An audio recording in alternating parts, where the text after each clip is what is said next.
Hey, welcome everybody. Hey, thank you guys for coming.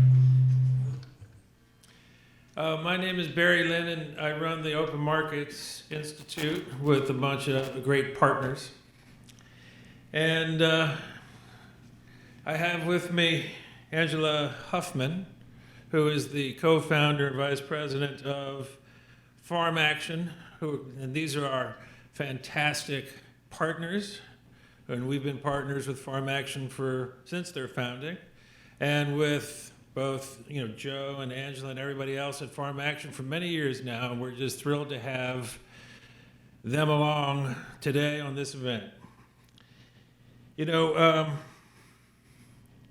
mean, this is a little strange. Last time I was actually speaking in this town a couple weeks ago was in front of the defense bar of the American Bar Association. So these are the people who defend monopolists, so it's a lot better to see you all today. So anyway, 40 years ago, in this country, farming in America looked a lot like it did 200 years before that at the founding. Family farms all across America, family-owned processors, family-owned retailers, a nation run by families, by individuals, a nation run by citizens, a nation run from the bottom up. That's what America looked like 40 years ago. But 40 years ago, we also did something. We changed our competition policy. We changed our antitrust laws. And since then, we've seen massive consolidation at every level of our political economy. And no group has been more affected than America's farmers and America's farm workers and the people who work in the processing plants that that put together our food. So we've seen radical consolidation of pretty much, every part of the market, in the processing, in retail. Today in America, we got 4 corporations control most of the groceries in this country. That's amazing, from family-owned farm retailing to 4 corporations controlling most of the groceries. We've seen consolidation in supplies. We'll talk probably about fertilizer later today. But the result, the political result, is concentration of power in the hands of the few, and we've seen more than 1 million family farmers driven off the land. Their property taken from them, their livelihoods taken from them. This is a political revolution that has taken place in this country, and no one has done anything about it for 40 years.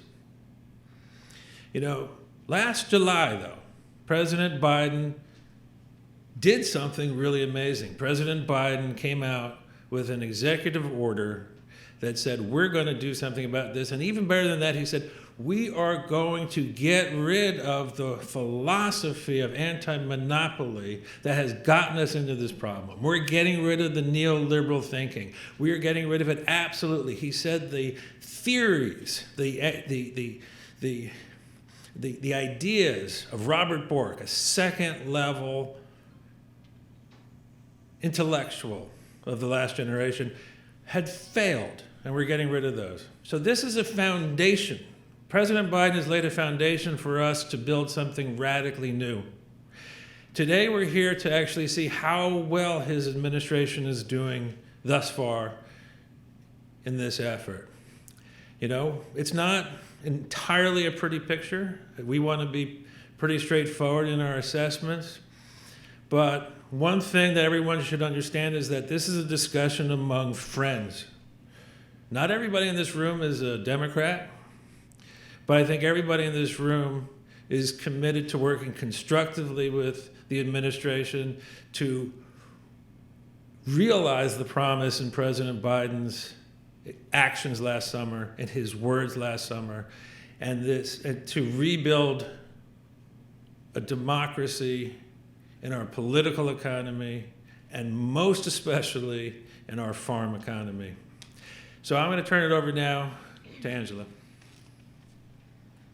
Thank you, Barry. I'm Angela Huffman, co-founder and vice president of Farm Action. I want to thank everyone for attending today here in person and on the live stream.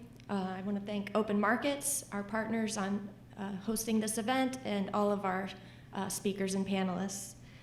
Farm Action is a nonpartisan, farmer-led organization. We leverage our research, policy development, advocacy campaigns, and political expertise to create a food and agriculture system that works for everyday people rather than a handful of powerful corporations.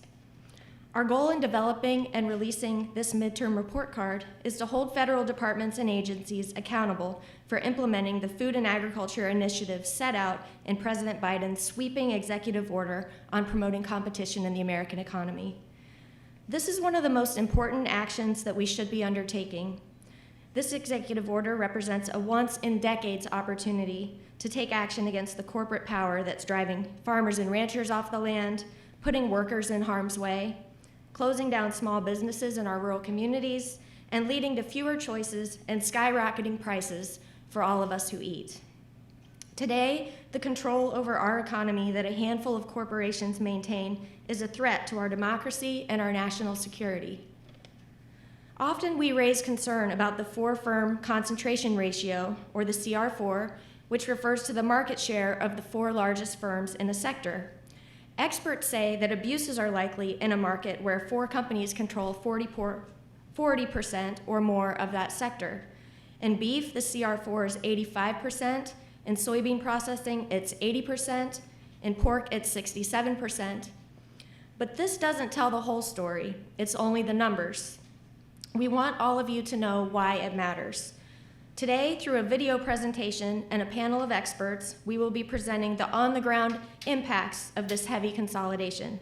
We hope that putting faces to the problem will help the leadership and the staff at the DOJ, the FTC, and the USDA to step up and deliver the full vision of the executive order and more for the American people. In the report card we are releasing today, a midterm review of the Biden administration's commitment to food system competition, we acknowledge the agency's successes, and we point out areas that need improvement. Claire Calloway, Food Systems Program Manager for Open Markets Institute, and Sarah Carden, Policy Advocate for Farm Action, will now present our report card.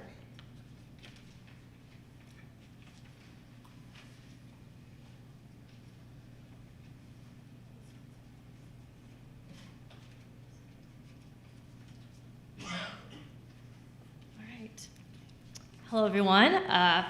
As Angela just said, my name is Claire Calloway. I'm the Food Program Manager for the Open Markets Institute, and I'm here with Sarah to present our organization's report card assessing the Biden administration's progress on addressing issues of corporate consolidation in food and agriculture. We thought this report card was really important to put together because the Biden administration really has a critical window of opportunity to enact what could be transformational policies to ensure more equitable and resilient food systems by breaking up these concentrations of corporate power that we see. The pandemic put the inherent dysfunctions of consolidated food supply chains on display in a way that we haven't seen in years, even decades.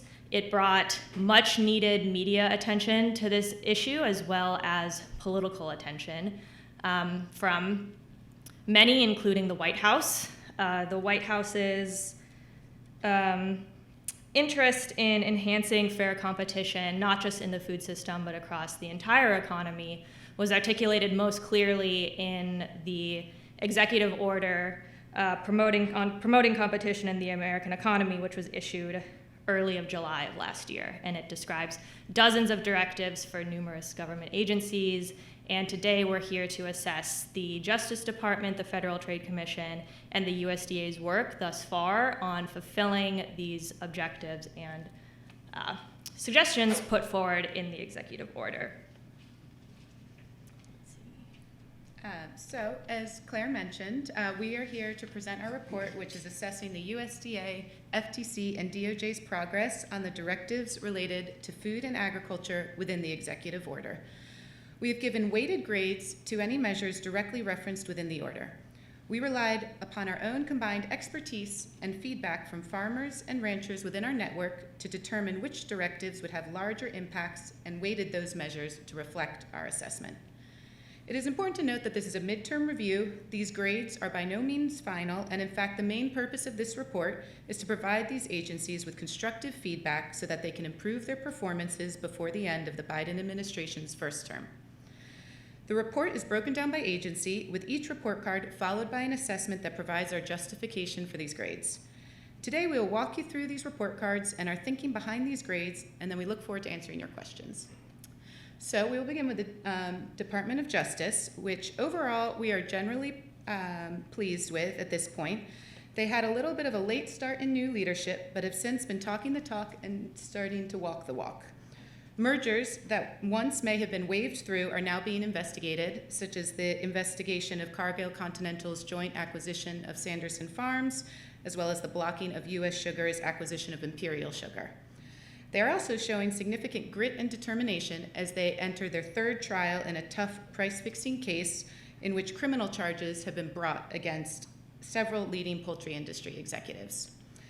So while we think there's still room for improvement, we are mostly pleased and so are giving them a B for the general call for more vigorous antitrust enforcement. We are also glad to see the DOJ and FTC start their merger review process, although we would like to see them a little bit further along. Merger guidelines are rules that the DOJ and FTC give to the public to help clarify the grounds under which these two regulatory bodies may challenge a merger. To address widespread industry consolidation, the executive order encouraged the DOJ and FTC to review both horizontal and vertical merger guidelines and consider revising. In January, the FTC and DOJ opened a comment period for the public to give their input on these merger guidelines, and then in March, they announced a series of listening sessions in which they would co-host with the FTC, in which they reached out directly to farmers and workers to try to better understand the on-the-ground impacts of these mergers. These are all a good first step, but in the end, opening a comment period is not all that big of a lift. If they can come out and issue strong merger review guidelines, we'll be happy to raise their B- to a grade that reflects the strength of these new guidelines. And finally, because of a lack of information on interagency cooperation, so much of which happens behind the scenes, we have opted not to grade any of the agencies on this measure. That said, we did want to publicly and positively acknowledge the joint portal USDA and DOJ set up for farmers to report unfair practices. So overall, we are generally pleased, but there is still room for significant improvement. Firstly, the DOJ is still sitting on a long overdue investigation into beef cattle market manipulation. Furthermore, Farm Action sent them a letter in December alerting them to suspicious spikes in fertilizer prices that did not reflect production increases. Unfortunately, we have seen no action on this front, and instead, we have seen prices and fertilizer company profits continue to rise. And finally, we have not yet seen any clear indication that they plan to use their legal authority to look back and re-examine problematic mergers of the past. General antitrust enforcement and revising merger guidelines will help to prevent further consolidation, but as we've been discussing, the whole precedent for this executive order as it pertains to food and ag is that our food supply chain is no longer working for America due to unprecedented amounts of consolidation. FTC's jurisdiction only goes so far as retail grocery. DOJ's jurisdiction is much more expansive along the food and ag system, including seeds, inputs, and other critical markets. In order to raise their grade, we would like to see them issuing strong merger review guidelines, releasing and responding to their beef cattle market manipulation report, and using their authority to look back and re-examine problematic mergers of the past, and ultimately breaking up at least one food industry monopoly. Now I'm going to give it to Claire to lead you through our analysis of the FTC. Yep. And also we'll be taking questions at the end if anyone has any. But moving on to the Federal Trade Commission, there's a slight delay in the slides.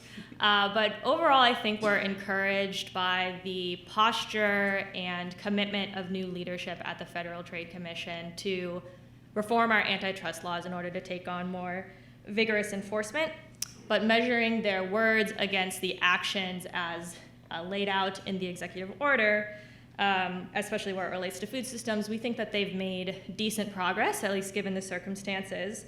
As Sarah mentioned, the FTC has joined DOJ in beginning the process of issuing new merger guidelines. And FTC officials have also shown their commitment to generally increase enforcement.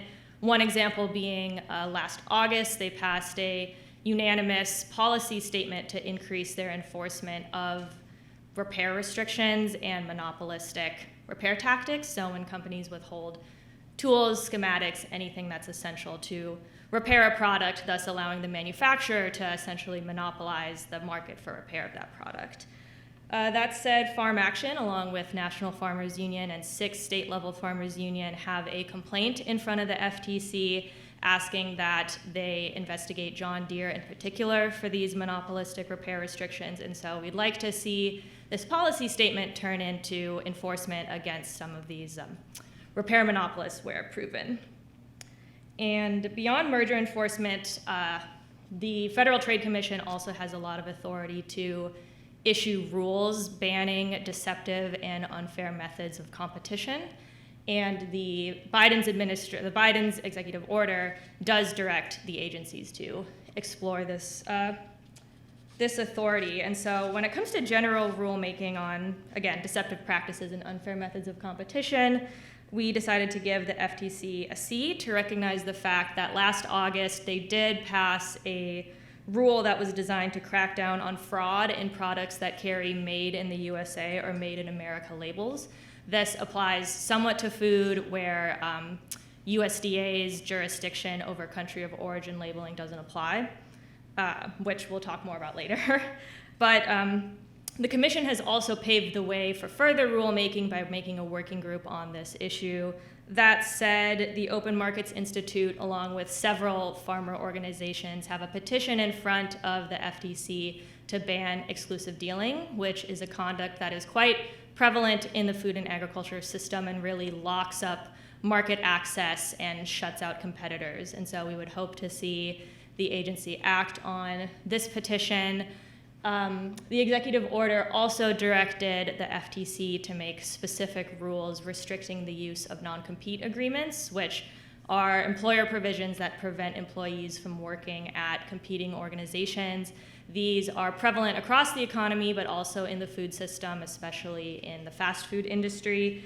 And while the agency has indicated that it's interested in this issue and has held a workshop on the topic, we would have hoped that they would have issued a rule or a proposed rule at this point. And so, given this lack of action, we gave the agency a D when it comes to non-competes. However, we recognize that the delay in some of this work is also related to the fact that there was a delay in confirming the 3rd Democratic commissioner. And so, given that overall, we gave the FTC a B-. And to raise their grade, we'd hope that they would both ban non-competes and exclusive dealing by dominant firms, as well as increase their antitrust enforcement against grocery monopolies, including their enforcement of the Robinson-Patman Act, which has been left on the shelf by this agency for quite a few decades now.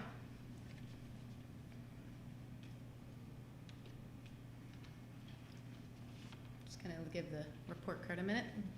All right. So, as you can all see, we did not give the USDA high marks. After much contemplation and listening to feedback from farmers within our networks, we decided that a D+ was a fair overall grade for the USDA. We appreciate the narrative shift we have seen coming out of the agency and also acknowledge the substantial investments they are making in issues related to competition, but overall we note a serious lack of decisive action and policy change to support their language and investments. It is important to note that this is an assessment of the department and not a reflection of any individual's work. In order to impact competition in a meaningful way, the USDA as an agency has some sizable internal hurdles it must overcome. They face some significant staffing and resource challenges following decades of industry interest successful campaigns to cripple agencies' enforcement capabilities. The USDA's troubling history of operating as a revolving door for industry representatives was highlighted by the recent report issued by the Select Subcommittee on the Coronavirus Crisis, which provided evidence of industry leaders directly influencing USDA policy. So while the USDA's directives may not be as pioneering as some of those issued to the FTC or DOJ, they have some additional challenges that both the agency and the administration must address. The proposed 40% budget increase for the USDA's Packers and Stockyards division in the President's 2023 fiscal budget is a promising start. So now Claire and I will walk you through some of the logic behind the USDA's individual grades. And to start with, I would like to talk about Product of USA, which after careful consideration, we felt we needed to fail. Product of USA labeling is not a new issue, with complaints filed in previous administrations to no avail. This all began in 2015 when Congress repealed mandatory country of origin labeling for beef and pork products, opening the door for meat importers to begin abusing Product of USA labeling. As it stands today, beef and pork products that are raised outside of the U.S. can be imported, repacked in U.S. packing facilities, regardless of their country of origin, and labeled as Product of USA. The executive order directly asks the USDA to initiate a rulemaking to define the conditions under which meat products can be labeled as Product of USA, and yet we have seen hardly any action. In March, FSIS announced that they would begin this review by conducting a public survey of attitudes and values on food labeling, but first they would open a comment period on how the public felt about this survey. This is basically the definition of beating around the bush, which is why we chose to give the USDA an F on the Product of USA category. However, as previously alluded to, it is not all bad news coming out of the USDA. They have committed and begun distributing the $4 billion they received from ARPA to invest in programs that promise to help build competition and resiliency in our food supply chain. These investments include, but are not limited to, $1 billion in supporting small and mid-sized meat processors, $1 billion for other food processors and regional food, business centers, and $500 million supporting domestic fertilizer production. The executive order asks the USDA to produce several reports, including a joint report with the FTC on improving access to retail markets, retail concentration, and the Robinson-Patman Act, an additional report with Commerce on competition and intellectual property in seed industry, and a third addressing alternative food distributions and value-added products. We have seen them issue requests for information in preparation for the first two reports, and furthermore, we were pleased to see them issue a third RFI on competition in the fertilizer industry, in addition to the two they had already issued in competition in retail markets and seed and agrochemical industry. We appreciate the USDA beginning to take initiative on the effects of initiative in the fertilizer industry, as recent global events have highlighted the effects of its severe consolidation. They recently published the last report addressing alternative food distribution systems and value-added products, although it was quite a bit later than its 180-day deadline, and so we gave them a B for its completion. We think this is fair because in addition to the completion of the report, they were asked to address competition through several means of which we have seen little action. Of the 5 suggested ways to support alternative food distribution systems and value-added products, the only one we have seen them making strong headway is in the directive to make financial investments that will bolster competition, such as those investments I previously highlighted. But while we are thrilled to see these investments, many of which we have been advocating for some time, we think it is important to note that these financial investments will only serve as short-term band-aids without strong policy change to support them. For starters, the USDA holds a tremendous amount of purchasing power. We need them to use this power to support their recent investments into independent productions. Programs such as their Local Foods Purchase Assistance Cooperative Agreement Program or their Local Foods for School Cooperative Agreement Program only begin to address a fraction of their purchasing capabilities. The USDA needs to establish clear purchasing targets or set-asides for purchases of food from independent regional producers, foods from socially disadvantaged producers, and foods from organic regenerative farms. Another important area in need of substantial policy updates is the Packers and Stockyards Act, which Claire will now lead you through. So yeah, as you can see, we gave significant weight to USDA's work issuing rules under the Packers and Stockyards Act, and this is because this is really one of USDA's most broad and powerful authorities that it has to establish fair terms of trade in the proven dysfunctional meat packing sector. Meatpacking is more consolidated today than it was when the Packers and Stockyards Act was initially passed, and many of the unfair and exploitative tactics that were initially banned under the Packers and Stockyards Act continue to persist, and there is a major issue with farmers seeking justice under the act. Packers have used their power to corner market access, to push down prices paid to farmers, and to trap farmers into exploitative take-it-or-leave-it contracts. After decades of industry-friendly decisions in the courts, we also see that it's very hard for Packers or for farmers to challenge Packers for even things like clear retaliation for speaking up against what are violations of the Packers and Stockyards Act. So the executive order encouraged USDA to issue Packers and Stockyards rules addressing 5 different issues, including this issue of retaliation, as well as defining unfair and deceptive practices, and also addressing issues of poultry contracts and payment systems for paying poultry farmers. And we think it's important to recognize that these subjects are not necessarily new issues for USDA. 12 years ago, Secretary Vilsack oversaw a substantially similar rulemaking process, which was ultimately stalled by Congress, partially completed at the tail end of the Obama administration, but only to be overturned by the Trump administration, in part because many of the rules were not finalized. And so part of our poor grade comes from the fact that the agency knows the importance of expediency in issuing these rules and has approached some of these very same subjects of rulemaking in the past, and yet still is slow out of the gate to issue new rules.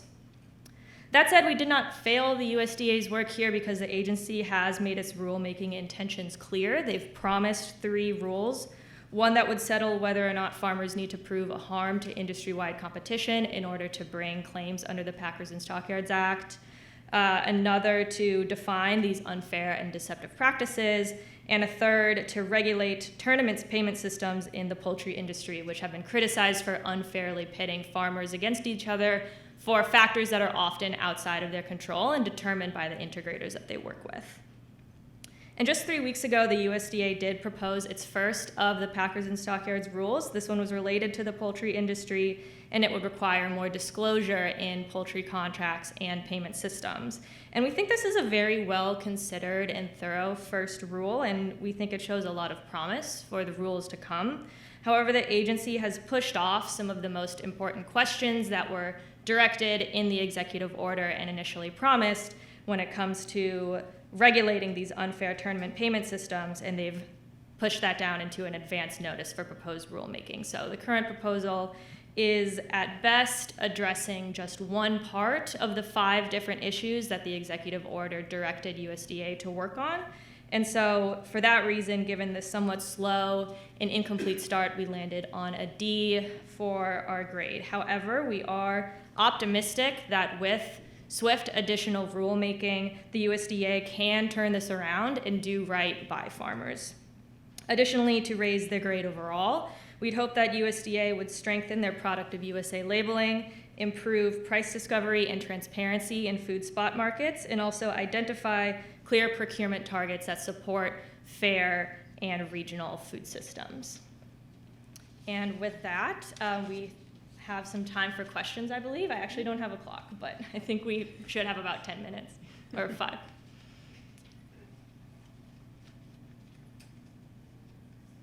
There's a question over here. Oh, we have a microphone, if that would help. Sure. So do you see what the Biden administration has done so far on competition policy having any concrete impact on the ground so far? And if so, how would you assess that concrete impact so far? I mean, there's a lot of talk and a lot of, motion, but I'm wondering if there's any actual concrete impact so far. Yeah, I can start. And then, obviously the USDA's investment in these plants has started. There are real businesses that are qualifying to receive these funds, and that would help create more competition and diversity in the supply chain. That said, we have seen a delay in the smallest plants that were promised their own round of funding that has not begun. But still, there are real resources being directed. I think for us, the question is, how are the rules of the marketplace going to change so that these plants actually have a chance at succeeding and changing the competitive dynamics?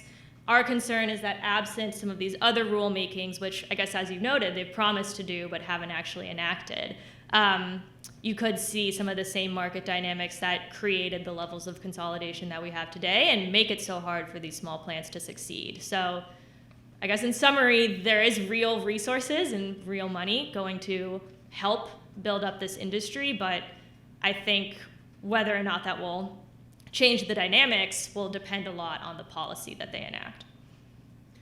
Yeah, just to add to that, like Claire said, I mean, really really one of the reasons where we wrote this report is that we are seeing the stage set for some on the ground impacts, but we are looking to push these agencies along so that we can really feel these impacts more strongly. I think yeah.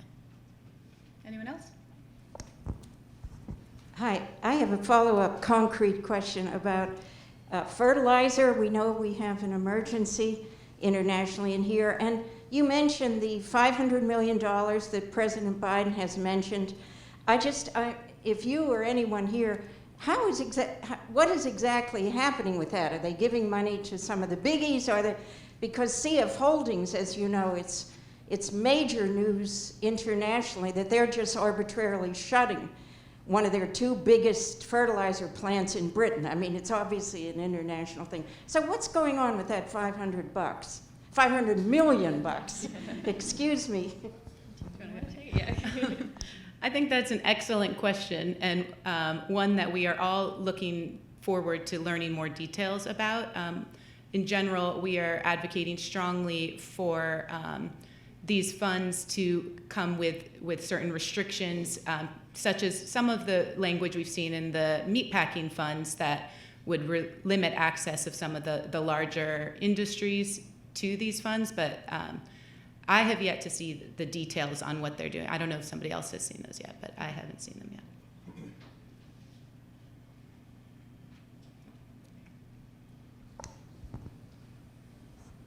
Just to follow up on that question, is there legislation around that as to direct where that money can go? I know for meat packing, they issued a kind of a request for information to ask for public input on where the money should go, and in the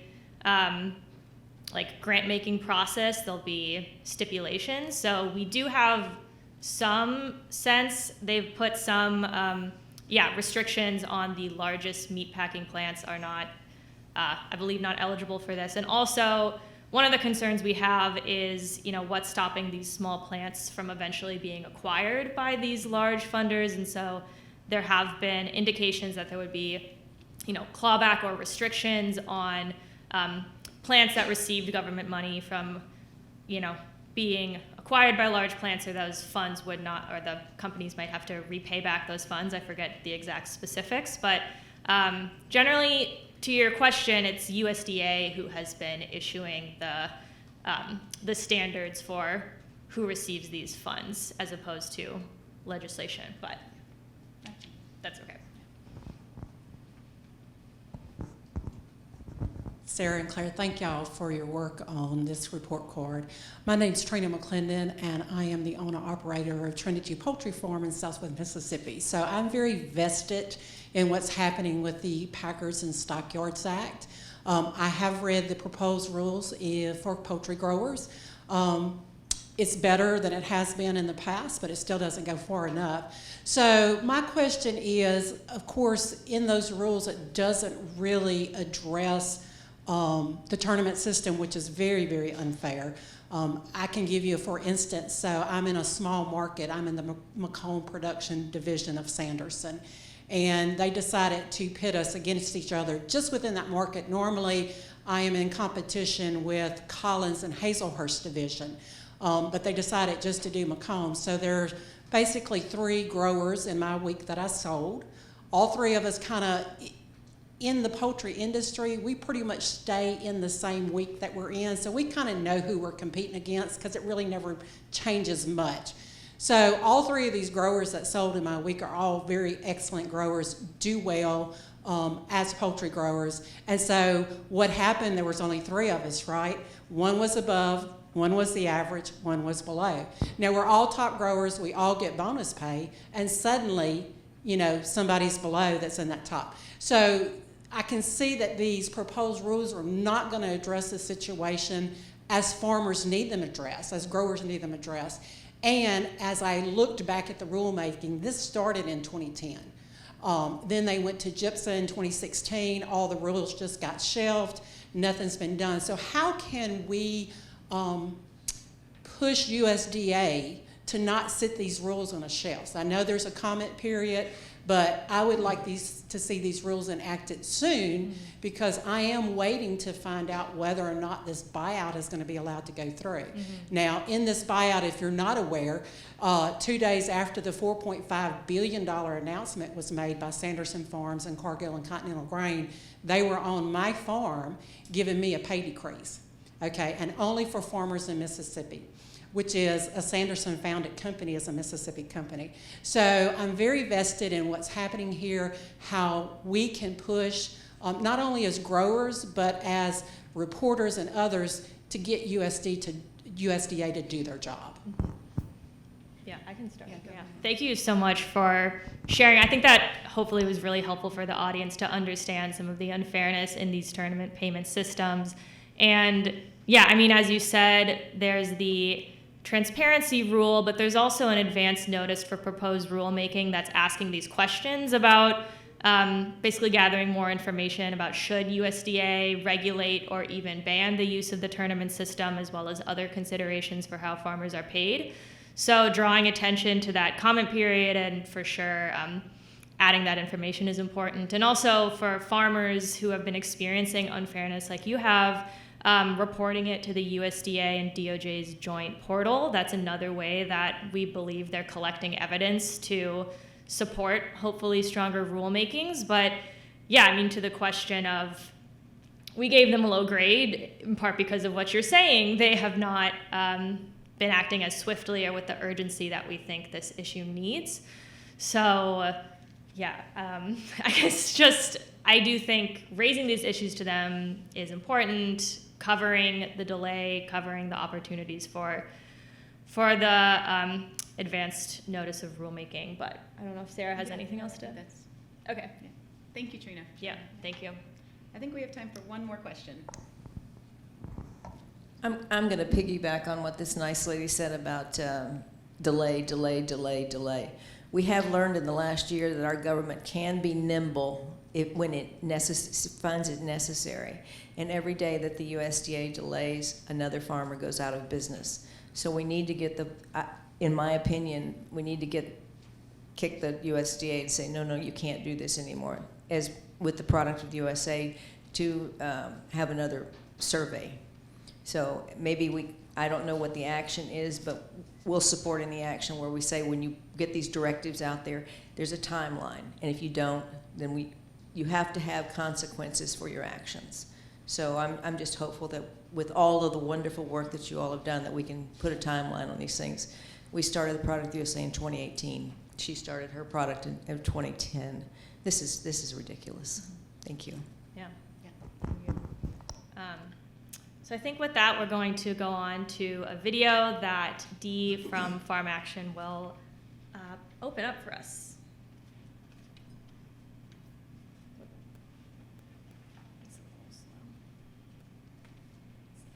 I'll keep it pretty brief here today.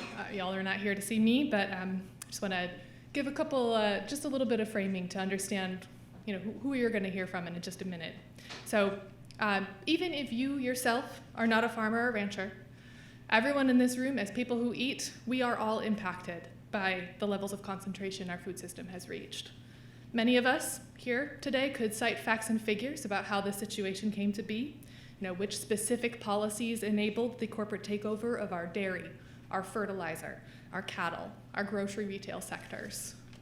But it's one thing to know what led to the consolidation that is stealing economic opportunity and draining the population from rural America, and it is quite another thing to know exactly what it feels like to watch your neighbors' houses being bulldozed one by one as their farms are swallowed up by corporate ventures.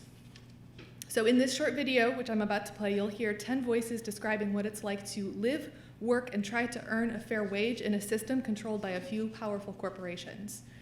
Each one of these speakers is positioned at a different place, a different link along the supply chain. So you'll hear from a vegetable producer facing more burdensome pricing regulations than the corporation she's struggling to compete with, a dairy farmer whose peers are forced to accept prices that are 25 to 30% lower than the cost of their production, a rancher whose grass-fed market is being stolen out from under her by the deceptive practices of consolidated corporations, and a few more.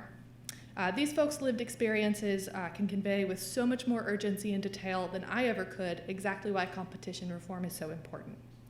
So let's go ahead and watch.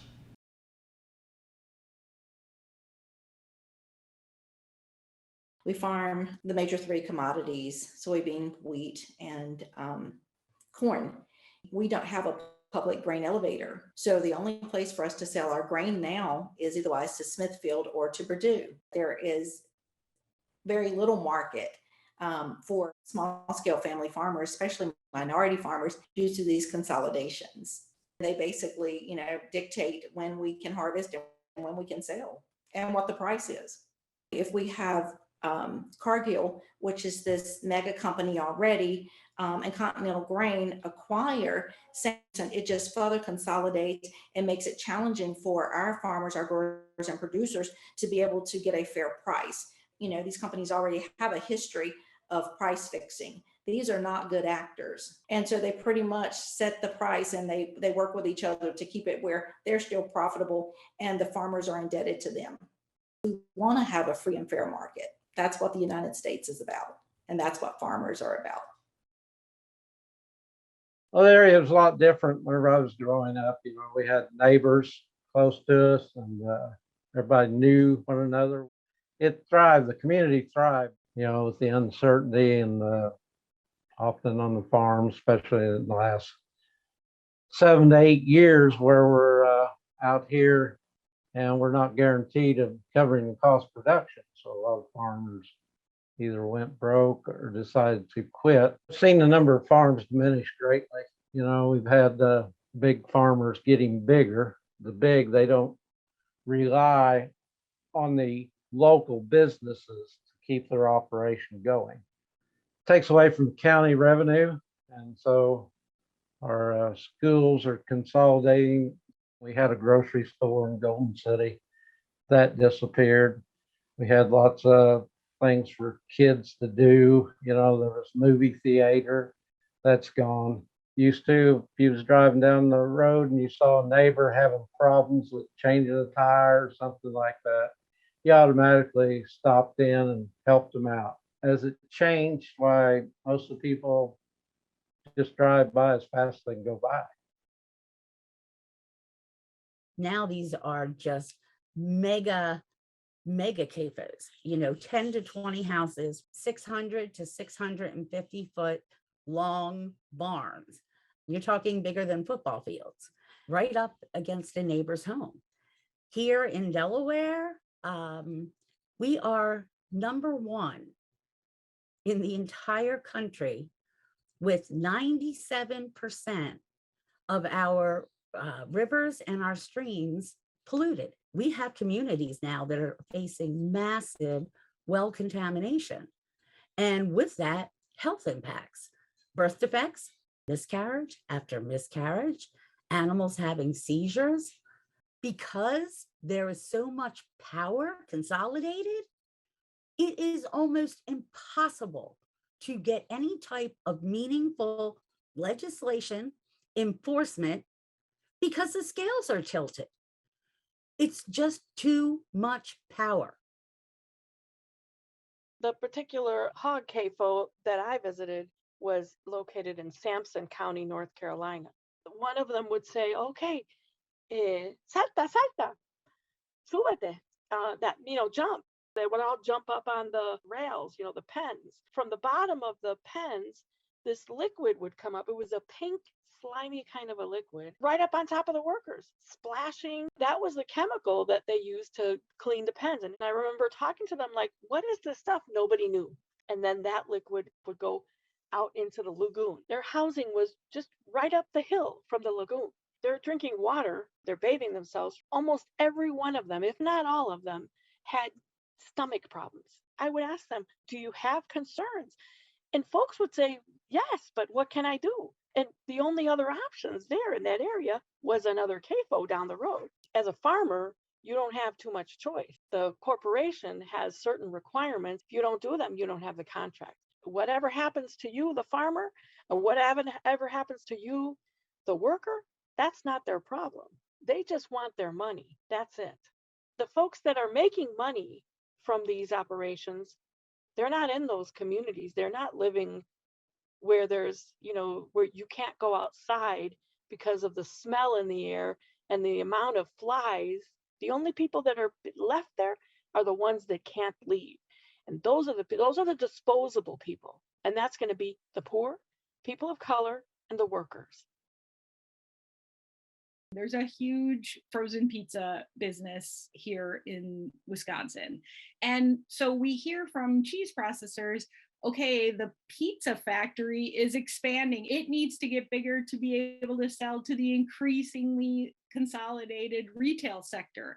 So they need more cheese. And so they're going to expand the cheese factory to match the pizza factory's scale. Then the company that handles our milk wants to look for bigger farms because it's efficient for them to try to get that milk from fewer places. Our suppliers, they react to these larger farms and larger firms by coming to us and saying, hey, I had to give a volume discount on your bull semen for artificial insemination to the big farm because I was going to lose their business, but now I need to make up that cost. And so I'm going to raise the price to you, and you're smaller, so you're not really going to be able to push back. So this creates this cascading effect. The latest statistics show that in Wisconsin, just since January 2022, we've lost 127 dairy farms. They've gone out of business. So that's almost one a day. The corporate consolidation that has happened within organic dairy in the last 10 years has resulted in a lack of competition. The two largest buyers in the country are creating a price structure that is driving small to mid-sized organic dairy farms out of business. In the last year, Danone International unilaterally cancelled the contracts on 89 organic dairy farm families in the Northeast. You look in the countryside, and where there was a collection of different lights from farms, at 4 in the morning, you could see the barns light up. Now you don't see that. If we are to succeed in the future, then we need to sustain the small to mid-sized operations that truly reflect organic production and provide the consumer with a product that they can trust. Product of the USA label, you'll go in the grocery store and see that on almost everything. To get that label, all you need to do is do something to that piece of meat in this country. You can just take the packaging off, cut it up, or grind it and label it product of the United States. People can't distinguish our American product from that imported product. Research has shown that people would preferentially buy American beef, grass-fed beef, but they can't identify it. We're losing out on a huge section of that retail dollar that would make ranchers profitable. Being able to get a fair price for our product is so key to the survival of farming and ranching in this country. Farmers don't have the right to repair their equipment because they can't get access to all of these software and tools they need to fix their modern tractors. It means they're tied to the dealership for many repairs, which leads to long repair delays that can put crops at risk, not to mention high repair costs that cut into already razor-thin margins. Consolidation is making the problems of repair restrictions worse. John Deere, who's the largest manufacturer of large equipment in the United States, is the worst at this. And that means that there's one John Deere dealership for every 5.3 million acres of American farmland, or every 12,018 American farms. For Iowa farmer Ken Heltz, that meant that he had to go all the way to Nebraska in order to diagnose a problem with his Deere tractor's transmission. And because he didn't trust his local dealership, he had to drive all the way to Missouri to get it fixed. If we pass right to repair and we're able to cut through this dealership consolidation, that first of all means that farmers will be able to get faster service, that they'll be able to fix their own tractors, that they'll be able to save money on repair. It also means that the local jobs that repair provides can come back to Main Street and that farmers can have multiple different businesses to choose from. Well, you know, you're dead in the water if you can't pay for the seed. But then that's not the only thing you got to pay for that is very expensive. Your fertilizers, I mean, your drip lines, your plastic, your pipe, all of that has increased and it almost has priced them out. It is very difficult for a small farmer to compete with the mega, I call it the mega farms. You can't do it. And most of the time when you go in and you buying produce from these large corporations, you're really not buying fresh. It's been there for a while. They do not have a cap on what they want to sell their produce for. To sell at a farmer's market, you have to follow the state guidelines. You cannot price gouge. It's what they call it. What they really want us to do is to do all of this work, harvest, clean, prepare our produce and sell it for less than what you can go in the grocery stores and buy. See, that's what happens with us as small farmers. We go out there and we put ourselves in debt, trusting that we would be able to grow more this year, harvest more, sell more, get a better price this year. And when that don't happen, we end up head over heel in debt and we lose everything we ever tried to own. The ranch has changed a lot. When I was a kid, we had chickens, sheep, hogs, and cattle. And as the profits went away in those industries, I guess we're left with the cattle. Since 1980, we've lost about 70% of independent feedlots that used to bid for my cattle. You know, it used to be if you could get one load of cattle together, a whole semi-load, that's what buyers like to buy. But now with the concentration and the bigger feedlots, you know, it might take maybe 4 loads is that sweet spot. I'm the 4th generation here, and for 3.5 generations, you know, agriculture's never been easy. Droughts, floods, blizzards, they fought that and they managed to survive because they had a market. But if we don't get this concentration under control, the result is going to be less choices for consumers, less quality. There's going to be fleeting availability and higher prices. There's a lot of work ethic and a lot of entrepreneurship out here in rural America. And if we can make a living wage, we'll keep America fed. I'd like to go ahead and invite the panelists to step up here while I thank Open Markets and Farm Action for putting together this morning's assessment of the progress of the Biden administration on their executive order against anti-monopoly, which attracted our attention, which raised many hopes, and which needs to be assessed in order to gauge whether that is public relations or whether there is intent. And so I also want to thank Open Markets and Farm Action for putting together this additional set of experts in addition to the folks whom we've already heard from, so that they can continue to tell us from their perspective what the effects of monopoly concentration is throughout the entire value chain. We will have a couple of farmers who will tell us about what it's like on the production side. We will have someone who will tell us what it's like in the food chain. And we will have finally someone who will tell us what it's like at the retail end of the food system. So without further ado, let me just point out that we have about 1 hour left in the program. We have 4 speakers. You can do the math with me. They know that we will be asking them for about 10 minutes of their concentrated wisdom, and hopefully we will have about 10 minutes for your questions of them after we get through with that. So in addition to the logic that I just described to you of traversing the food chain, as we've seen in the video, in the 21st century, we also need to consider the perspective of social and racial equity in the agricultural system. So I would like to give the first word to Mr. John Boyd, the founder and president of the National Black Farmers Association.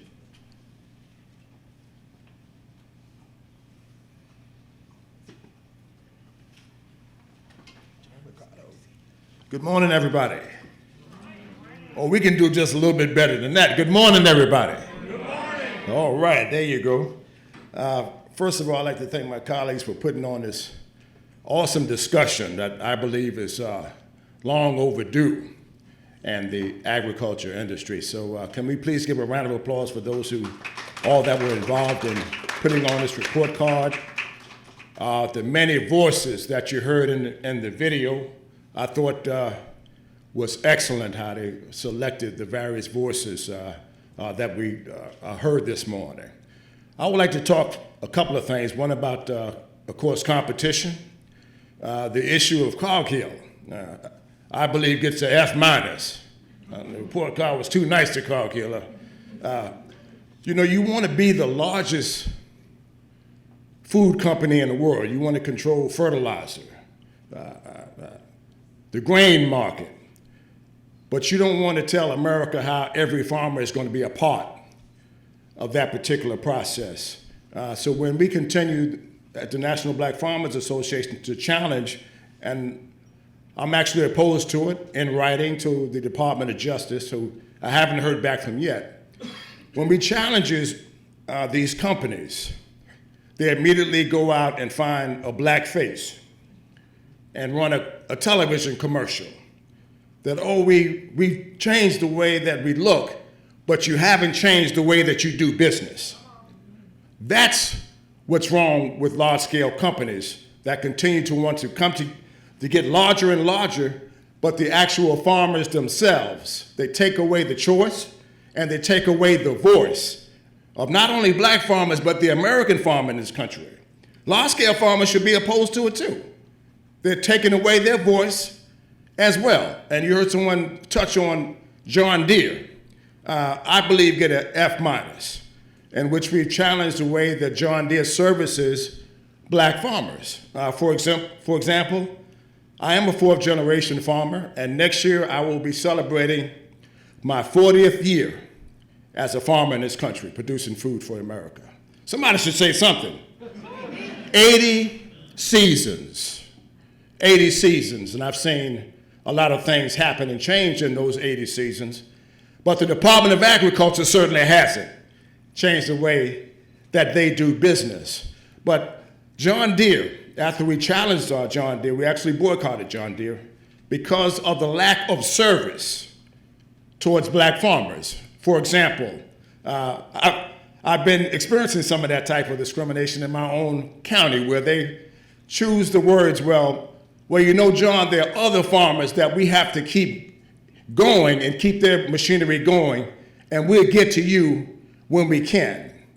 What is that to say to a farmer?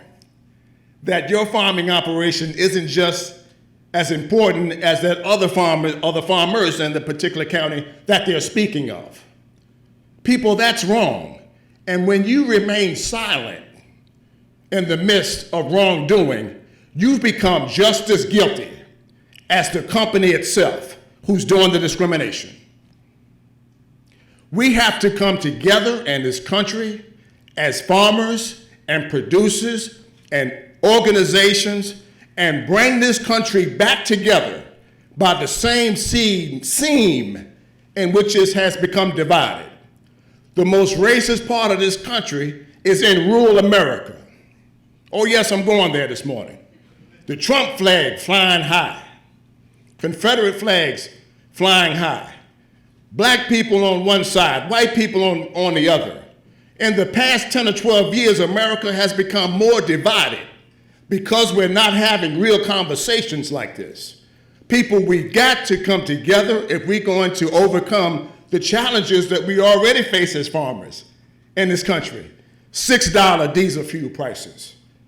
$6 diesel fuel prices for every farmer that rolls up to the diesel pump. $1,040 for a ton of fertilizer. I was paying $400 for last year. And my local dealer says, you know what? You won't even be able to get that on time this year, John. You won't be able to get more, I won't have any more fertilizer until May because the bigger boys came and bought it all up when they heard about the shortage. We're in a crisis in America for farmers. Yes, I said it. There are going to be empty shelves in American supermarkets in the coming months. Somebody's going to find a farmer. There's going to be higher food costs for every American family. Somebody's going to look for a farmer. So my message today is speak out against large-scale corporate America. They're wrong, they're greedy, they're price gouging. All of these companies are doing that right now. They're taking advantage of America's farmers at the weakest time in history for America's farmers instead of helping them up. I know I'm going to make some people mad. That's not what I'm trying to do. I'm simply trying to raise the visibility of what these companies continue to go underneath the radar screen. The Department of Justice gets an F. They continue to allow these companies to get bigger and bigger and take away the choice and the selection, whether it be Bayer, whether it be Monsanto, whatever you want to call them now, whether it's John Deere. All of these companies right now should be coming to the aid of America's farmers and not stepping on them. So I'm going to close right there. And I would also like to recognize my beautiful wife, Carol, who puts up with me every day. I'm not the easiest man to live with. And she does a great job of advocating for America's Native American farmers. And my good friend, Ricardo, hats off to him. This guy is a class act, people. I'd like for you to give him a round of applause. We go a long, long way. And all of our panelists that you're going to hear from today, thank you very, very much for having me. And I look forward to your questions.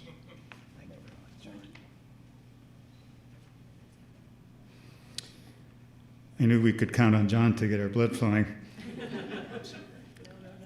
Let's stay with producers, and I'd like to invite now Carrie Balcom, who is the Executive Director of the American Grass-Fed Association, to follow up.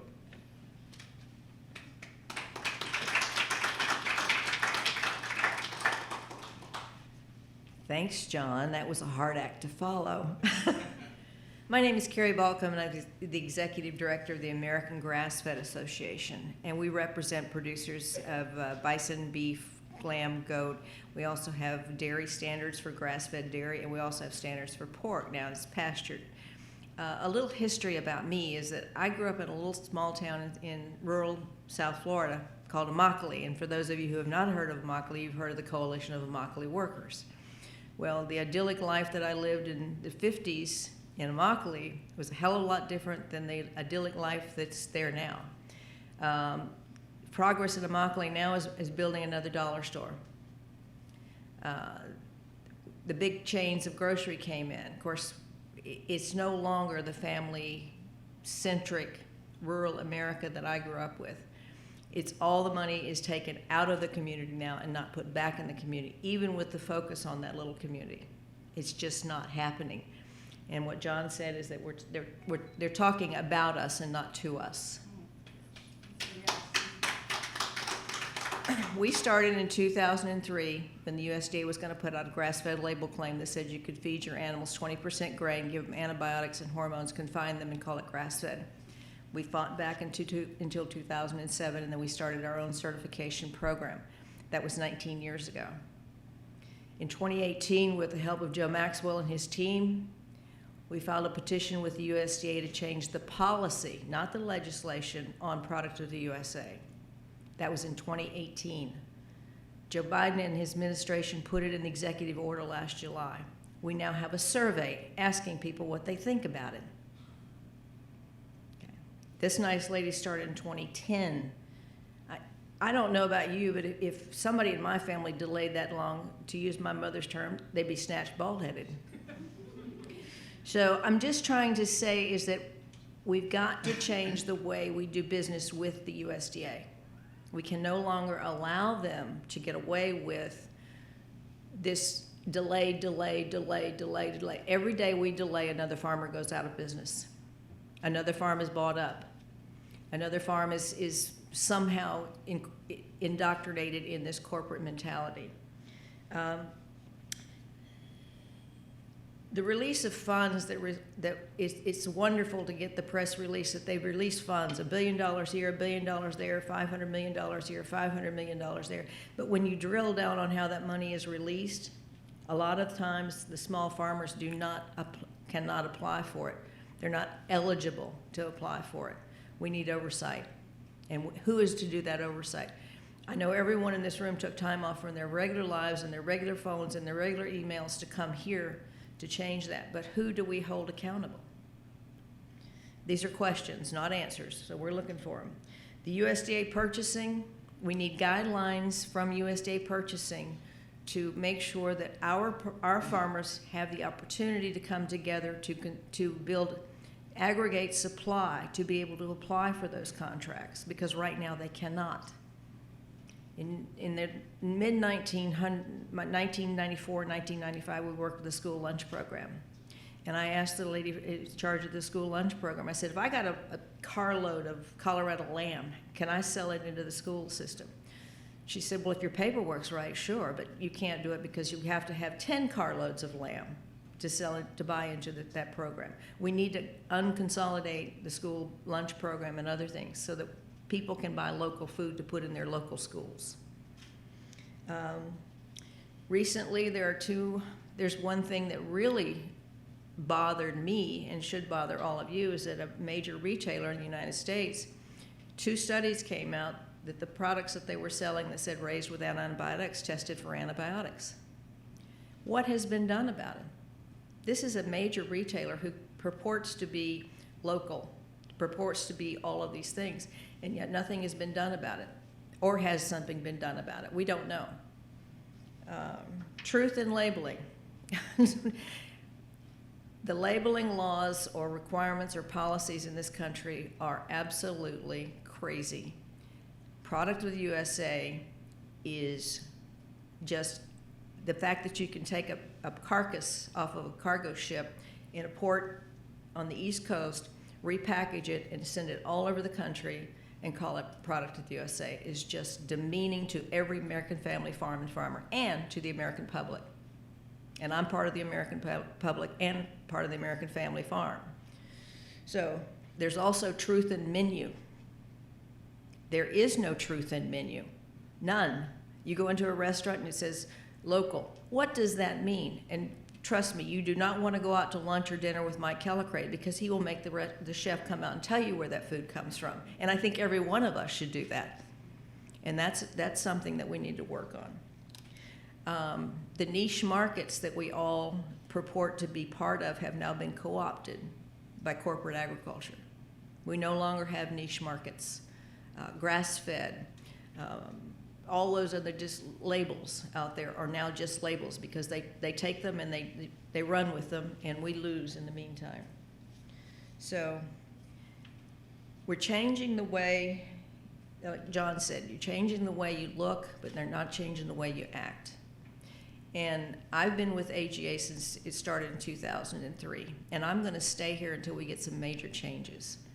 We see the Biden administration with the executive order. We all danced around, and we were also thrilled that when we got Product USA and those other things. But if you see from the report card, it's not good outlook. And this delay, hoping we'll go away. I'm not going away, you know. People ask me when I'm going to retire. From what? Life? You know, talking to Ricardo, listening to John. No, I'm not going to do that. So if you need me to keep coming to Washington, I will, but I'd rather them come to me. So, thank you.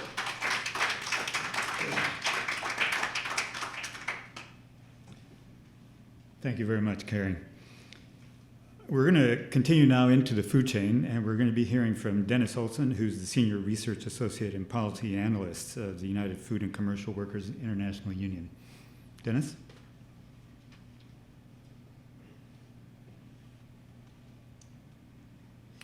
Thank you, Ricardo, and thanks Open Markets and Family Farm Action, or Farm Action, for having me here today and for having all of you here today.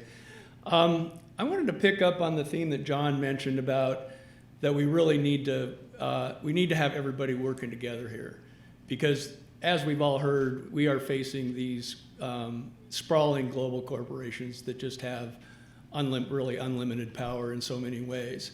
And I'm thinking, one of the things I think about in my work that I've thought about is, how did we pass the New Deal? So back in the 30s, how did FDR pass that? Well, one of the ways he passed that was with a farmer-labor alliance, right? And the three pillars of that farmer-labor alliance was a fair price for farmers through a farm bill with supply management that sets a fair price in the market, and antitrust enforcement to curtail the predatory practices that we're talking about today.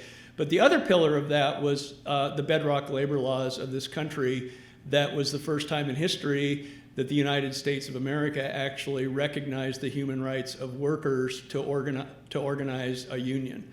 And we had 30% unemployment, we had millions of more farmers, and people were militant, but there were a lot more of us then. A lot more farmers, they were more progressive, more militant, and a lot more workers who were really hungry and out of work. And so that unification allowed a movement that enabled FDR to lead the charge on passing the New Deal. And unfortunately, we actually have been working on a farmer-labor alliance for a long time now with Joe and Barry and others all along, but I don't think that a farmer-labor alliance today is enough. We're not as strong as we were back then, neither of us, and even though it's a potent combination now, we need other allies. And so one of the angles that we took on this was to work on what's called the Good Food Purchasing Policy that deals with the school lunch program, that expands that coalition to other values like environmental sustainability, racial equity, healthy food for kids, animal welfare, and then also valued workforce that includes both farmers and workers. And that program has now been expanded for the last 10 years into 58 major public institutions. And it's been slow and grueling progress, but we've done it. So I just wanted to mention that and say we got to come together and not allow the divide and conquer that the other side has worked so well against us. I want to turn back then to sort of today's topic and give a little bit of history of UFCW. So and our engagement in this. So UFCW has 1.3 million members in the US and Canada, about 250,000 in meatpacking and food processing, and another million or so in retail, and mostly retail groceries. And I'm going to go back to 2010, and many of you in this room were around then when the Obama administration came in with an unprecedented investigation into whether or not we needed more antitrust enforcement in this country. And UFCW mulled that over, and we came in because it was focused exclusively at the beginning. It was really focused only on agricultural markets, not USDA and the Justice Department, not on retail markets. So we were worried about that, and so we engaged. We turned out at all those meetings and supported farmers' right to a fair price.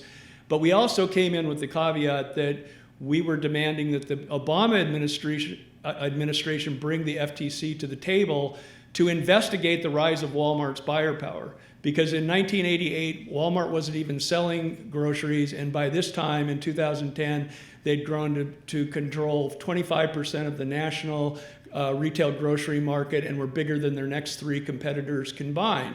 And so our concern was, how much did that rise of Walmart's unprecedented buyer power drive consolidation further up the supply chain?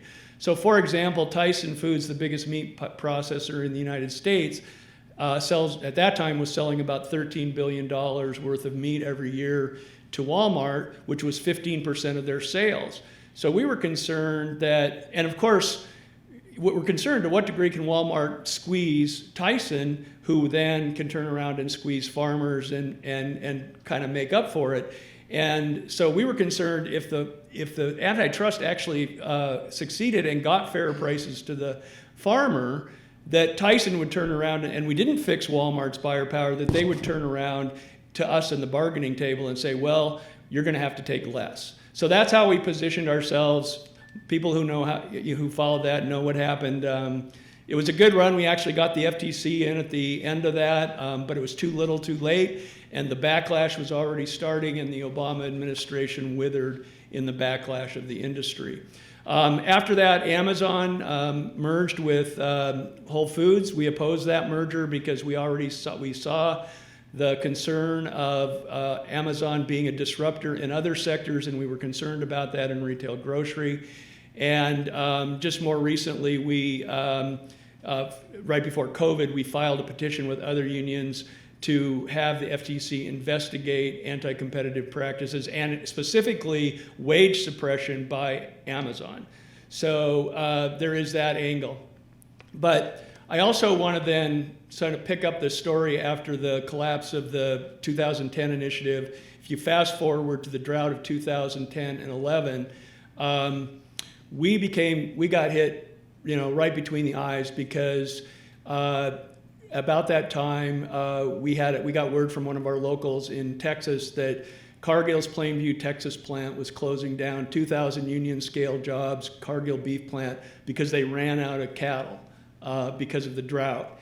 And we were able to go in and file a trade adjustment assistant petition under that and prove that beef imports contributed significantly to the shutdown of that plant. 9 other beef plants were shut down. 8 other beef plants were also shut down in the wake of that drought. And that was really a wake-up call for us. And that's when we really regrouped after, in the wake of the 2010 hearings, and came out very strongly for country of origin labeling, for antitrust enforcement, because in the wake of that drought, by 2014, the U.S. cattle herd fell to its lowest level since 1914, and that was what was the cause of these shutdowns of the plant. And beef prices went to record highs, and poultry production, which was much more nimble, it takes 2 months for poultry from egg to slaughter compared to 2 years for beef. They were able to ramp up production faster than beef, and beef prices had went to record highs. So poultry took market share away from beef. And that's a problem for us because we're at 71%, we were at that time at 71% union density in pork. And union density is a very good measure of labor standards, because the more union density we have, the stronger contracts we can negotiate with the companies. And so we're 71% union density in pork, 62% in beef, but only 33% in poultry, because it's in the former slaveholding South, and it's brutal to try to organize a union in the southern United States. And that was the reality of that. And so if you take a look at that, that Cargill beef plant was producing X million pounds of beef with high labor standards, and it shut down. And in effect, poultry ramped up production and displaced that production with low labor standard poultry production. So poultry is our nemesis. Poultry is dragging down labor standards across all 3 protein sectors. And last year we updated our density numbers, and pork has fallen since 2010 up to last year from 71% to 64%, beef from 62% to 57%, and chicken went down 33 to 31%. So that's what we're saying. It's like, it doesn't matter if you're in a chicken processing plant or a pork processing plant, you still have a stake in the rebuilding of the cattle herd. And that's why we came out in support for these measures to get farmers, ranchers in particular, a fair price for their cattle, because we have to start rebuilding the cattle herd in the United States. And from our perspective, we need to do it from a labor standards perspective, but there's also the issue of climate. And I just want to read you a quote from the Daily Livestock Reported, and I'll close with that. The increase in imports from beef imports from Brazil has been truly astounding. According to the weekly USDA update, through the third week of May 2022, imports from Brazil were 71,800 million tons, 61 million tons higher than a year ago, and almost a six-fold increase. This supply only covers imports from fresh frozen beef. In the first quarter, imports of processed beef represented another almost 20,000 million tons, 45% higher than a year ago. Brazil enters the U.S. under a 65,000 million ton quota. So this is with a tariff. Brazil has increased the imports that much. So the climate argument here is if we don't rebuild the U.S. cattle herd and we dump our beef demand along with China onto Brazil, that is going to, and there's nothing to stop the JBSs of the world or even the Tysons and the Cargill from relocating in Brazil. Because so they don't care if we have a cattle herd, right? If the poultry supply chain is the most exploitive supply chain here, that's what they're going to do, because they're in all three, right? They're in poultry, pork. There's kind of a fake competition going on here among the different meats, right?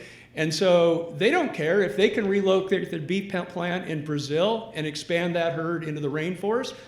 They're good with that. And so back to the theme of unity, I think in order for us to win this fight, we need to convince the climate movement that they need to get involved on this and take a stand in favor of sustainable agricultural production.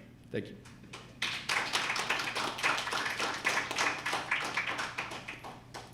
Thank you very much, Dennis. So in spite of the very substantive topics that we've heard so far, most of what we've heard about is completely invisible to the majority of eaters in this country, as you know. But where they do see the food system is at retail. And so we're going to end our sequence of panelists with Michael Gay, who's the owner and manager of Food Fresh Market of Claxton, Georgia. Michael?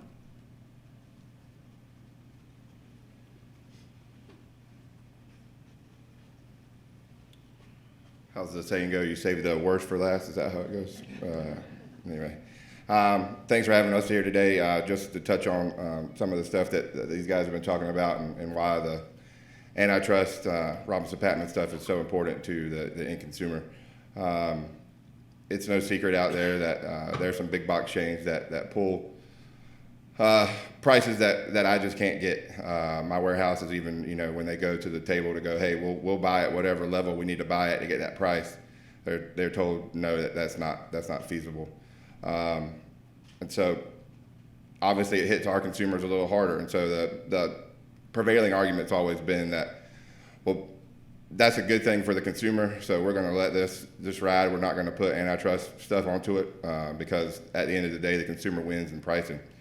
And that's not entirely correct. They do win in the short run. A certain sector of customers, whoever shop at those big box stores, yes, they get lower prices. An overwhelming majority of the rest of the consumers don't get those prices. And in many peer-reviewed, independent studies, when those big box stores push out competition, their prices go up in those areas. And so in the short run, yes, some people may see some lower prices. But in the long run, has anybody ever heard of a monopoly that does the right thing when they come into power? Is that in the history of all of our stuff? No. And that's why these rules even existed, because there were monopolies that were in power that weren't playing by the right rules, and then they were so bad at doing their job that when the rules came into place and things became fair, they went out of business because they didn't know how to run their business correctly without the overwhelming power of just being a monopoly. So enforcement of the Robinson-Patman Act for us and for all these guys up here is going to keep all of these farms open. It's going to keep me being able to stay open. And in reality, when guys like me go out of business and these guys go out of business, it's all the local stuff goes out of the way, and then you're forced that if anything goes wrong, like take Abbott for example right now, they close the plant down. That plant produced 25% of the formula that the United States uses.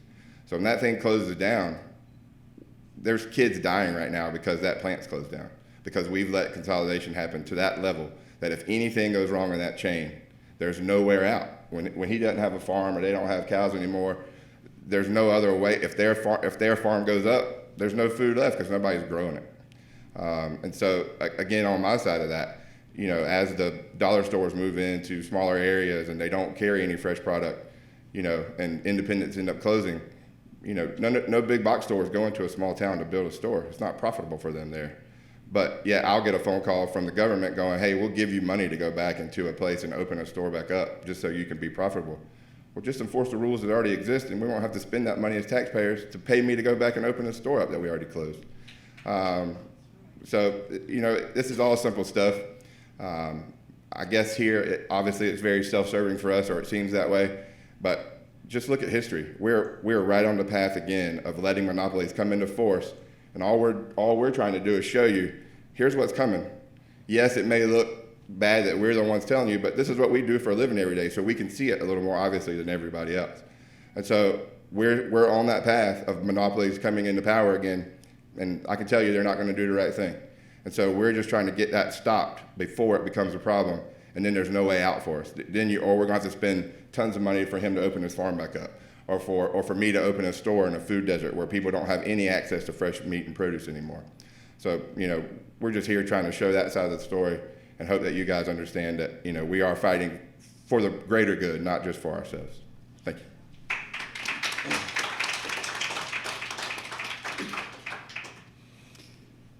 I want to thank everybody on the panel, and because I shared with you the arithmetic of the remaining hour, you can all appreciate that one of the ways that you can recognize actual experts is that they give you a graduate education clearly and succinctly, and so they've generally left 30 minutes for us to interact as a group. So I'd like to invite you to take advantage of the expertise that you just heard a small sample of, to ask any questions, clarification, push the conversation farther. And I'll just thank you all again for giving me the easiest moderation job ever. The hardest part of this job is trying to cut off very wise people, and there was no chance that that was going to happen here today. So if you have any questions, raise your hand, wait for the microphone, and make sure that we know who you're directing your question to.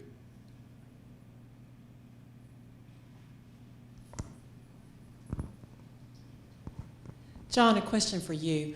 As a poultry grower in Mississippi, I am currently, because of what happened with Sanderson in Mississippi, trying to organize the poultry growers and form the Mississippi Poultry Growers Alliance. Trying to find board members has been very hard, and I've been trying to find black board members, and here in Mississippi, where you think there would be plenty of black poultry growers, there are not. So I guess my question to you is, do you have any black poultry growers that are part of your organization, and can you get me in touch with some of them? I don't need a microphone. I'll be glad to put you in touch with our black poultry growers. And I was personally a poultry farmer with Purdue for about 12 years. And it's almost like contract slavery, you know. Well, I say we're tenant farmers, right? Yes. I mean, I'm a babysitter for chickens for 60 days, and I treat it like a tenant farmer.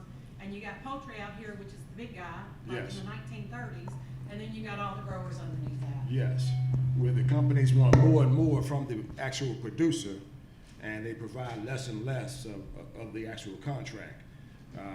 So yes, we definitely need to organize around that industry and become a real voice. Well, I would love to get with you and let's move forward so we can organize growers. Thank you very much. Thank you very much. And John, sorry that there was a lag with the microphone. Our tech really needs you to speak into your microphones for the online folks. Is it working? Next question. Hi, my name is Lorette Pachano with the Rural Coalition. And I think I'm asking all the panelists, what can we do on more unity, the farm labor connections that are happening, that need to happen? You know, I'm thinking of right before the pandemic started, we were down in South Florida in Immokalee visiting with Cristobal, a farm worker we've known for a long time who, you know, was bitten by a snake, which caused him to lose his teeth. There's like this the huge orange plantations down there. And like he got paid, I think, $12 per ton of oranges, $48 for a full day of work after traveling all over. And, you know, it's just, astounding, the conditions. And then beyond that, it's the concentration of the market and the concentration of the land. And then Barbara Shipman is one of my board members who was talking from Alabama, was one of the presenters talking about the competition in vegetables. And I was just down visiting her house in May.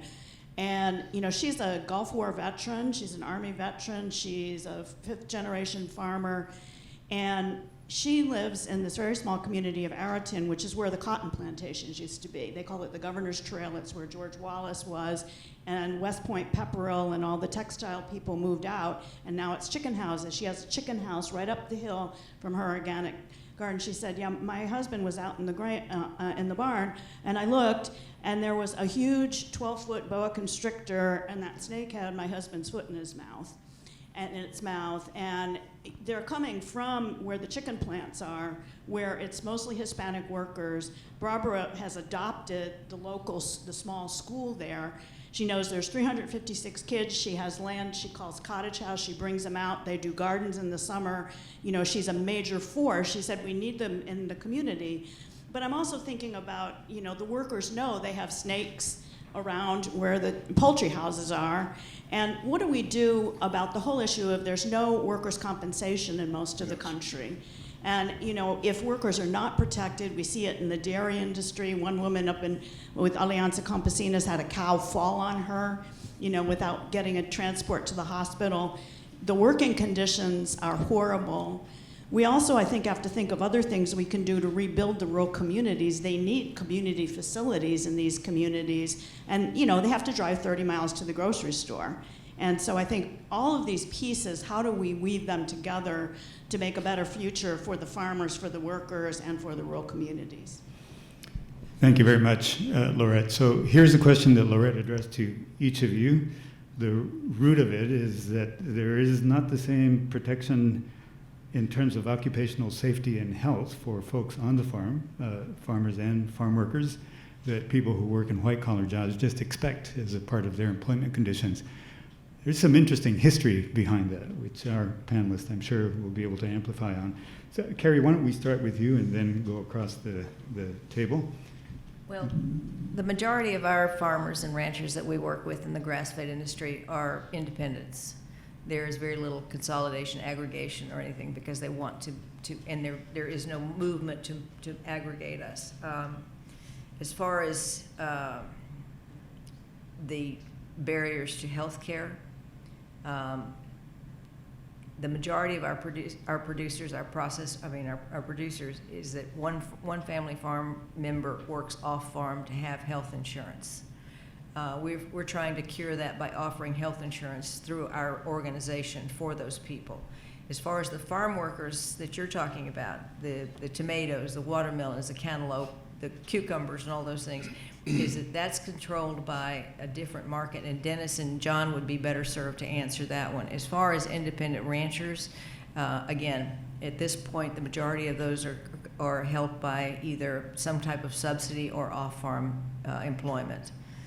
So that they have health coverage. But as far as the other thing about consolidation is that one of the best things that AGA ever did when we started out was to get in touch with people like Barry's group, Joe's group, other groups, and we don't work in a vacuum. We're not a silo. We need to consolidate our forces together to make a better voice, because big ag is big ag for a reason, and we're all trying to do this, and it's a funny little saying is that I don't want to be the Roman Empire because it was divide and conquer. I want to be the Air Force, cooperate and graduate. So let's be the Air Force. Yes. Your turn. And Laurette, thank you for that question, and thank you for your years of leadership for speaking out on this ugly issue. And the part that's difficult for these kind of discussions is we never get to the farm workers because we have all these other big, massive issues that we're faced with. Mm-hmm. We've got to do something in this country to get fair pay for farm workers that are out here doing the hard work. Mm-hmm. Farming is the absolute hardest occupation known to man. And the persons that come here to do the work the seasonal workers, Hispanic, the migrant workers, whatever the correct definition is. We have to make sure if they do the work, their pay is equal to the work. Simple as that. And we have to make sure, we have to be the enforcer. It's not going to be the United States Department of Ag. It's not going to be some government entity. It's going to be people like me and you in this room to help make that happen. And I have to touch on the $5 billion debt relief that I missed in my talking points. Here we have, I worked on that measure, and the Red and other groups supported that measure that finally happened after 30 years of advocacy.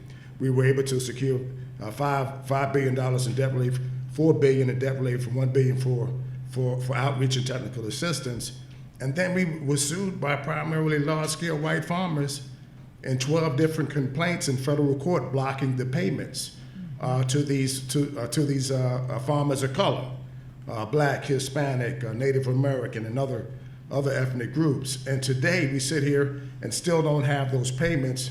And I believe that the administration and the Department of Justice can take a more vigorous approach to come up with some resolve there. So it doesn't answer your question directly, but I thought it was an opportune time to raise that issue of debt relief as well. John, can I have you just add to that? I'm Karen, I'm sorry, about CRA, community reinvestment. Yes. Those are our dollars that need to go back into those. Yes. But agriculture is definitely left out of those pillars. Yes, and CRA, that I certainly missed that as well, where the banks continue to get credit for agricultural lending to farmers of color, but they're not actually lending any monies to us. So the regulators have to, they're too close in friendship to the actual banks themselves to do the job. So they're giving these banks a free pass, and right now the farmers of color are being reported delinquent on credit bureaus, so they can't get outside credit, and we called on the top 10 banks to come to the table and provide emergency funding.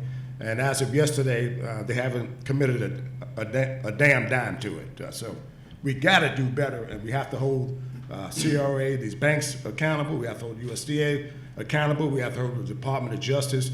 All of these persons that affect our farming operations have to be held accountable as well. Thank you, John. Michael?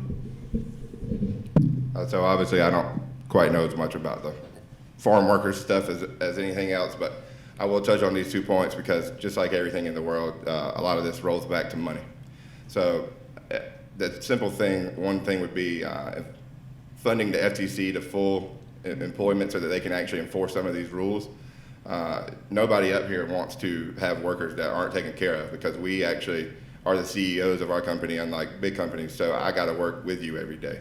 So if I make money because these rules are enforced and I can actually fight in a fair world, I can afford to provide better health care for all of my employees, not just the ones that are full-time.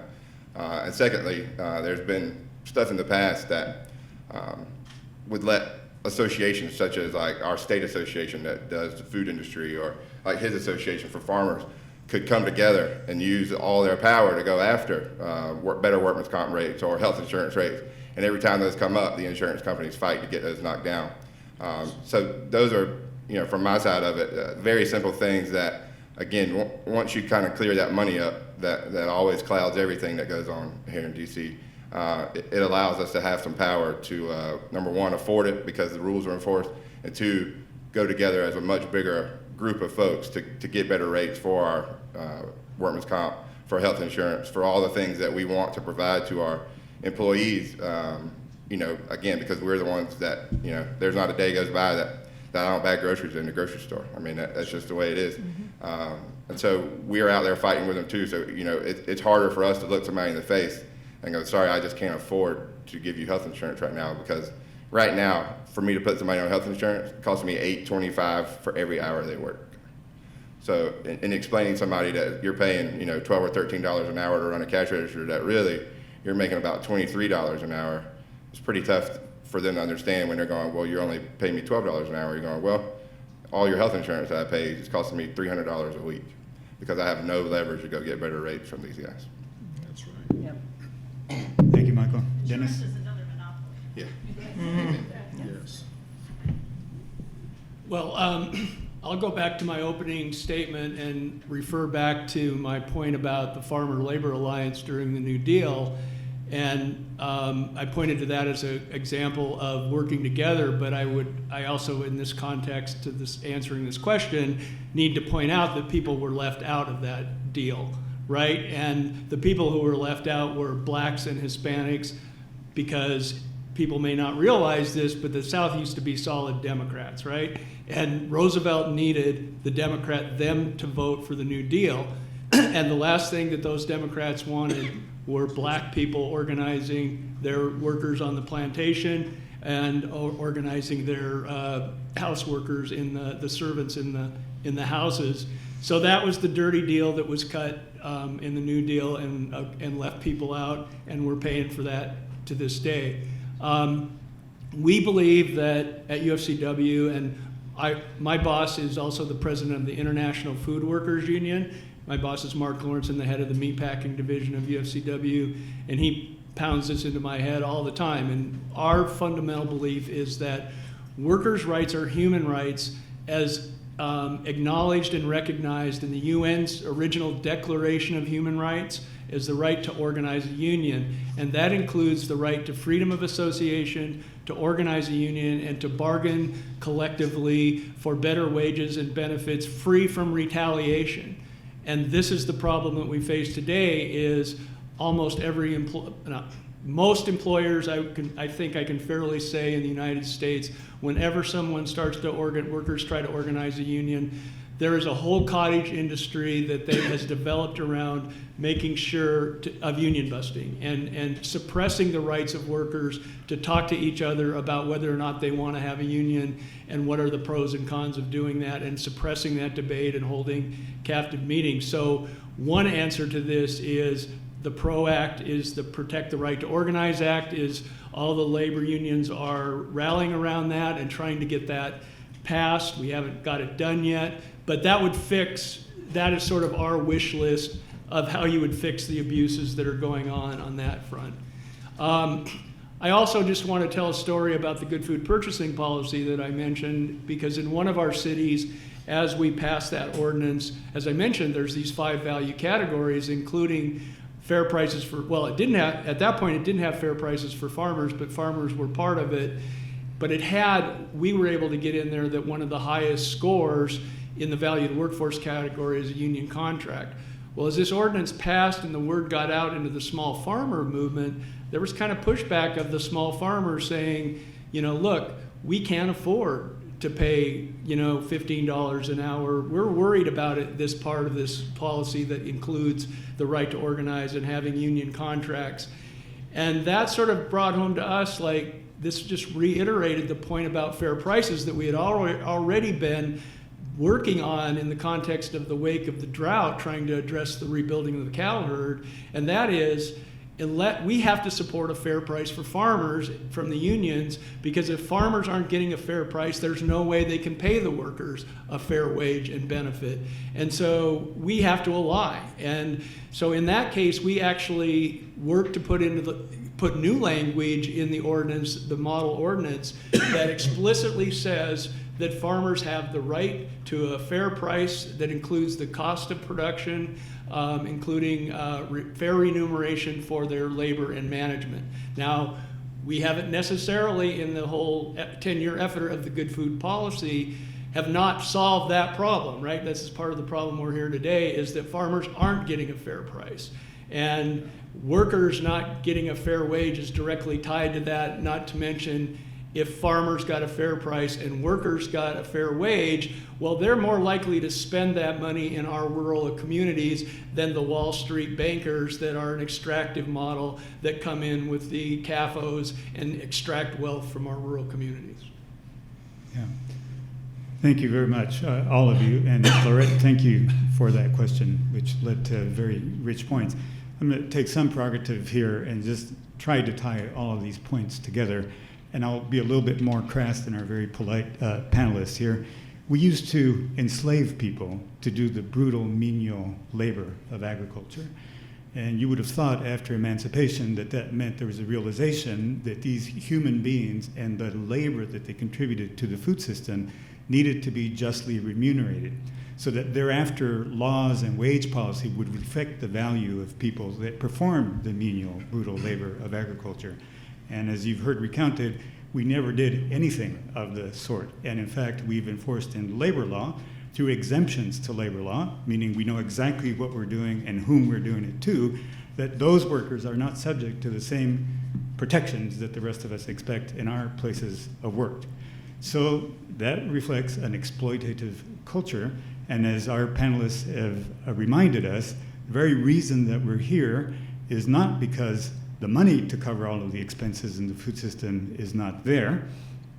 It is that it is siphoned and concentrated in corporate monopolies, and particularly under the doctrine of stockholder primacy.